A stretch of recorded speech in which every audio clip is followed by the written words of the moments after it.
जवळजवळ 250 मावळ्यांच्या रक्तानं ही खिंड पावन झाली, म्हणून या खिंडीचं नाव पडलं पावनखिंड. पाठीमागून येणाऱ्या शत्रूला अडवण्यासारखं हे एकमेव ठिकाण.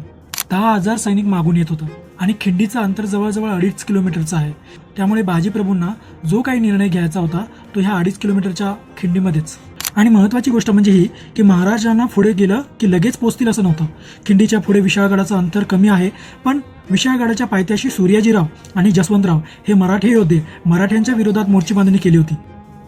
त्यामुळे राजांना पहिलं तिथं जाऊन तिथला वेढा फोडायचा होता आणि मग गडावरती जाऊन मग तोफांची सलामती द्यायची होती. म्हणजे याच्या एकत्र resource management, decision making, coordination, plan B, सॉट अनालिसिस हे सगळ्या बऱ्याचशा गोष्टी त्यावेळेला शिवाजी महाराजांनी कशा साध्य केल्या असतील हे सगळं नामदेवराव जाधव या लेखकाने एका पुस्तकामध्ये मांडलं.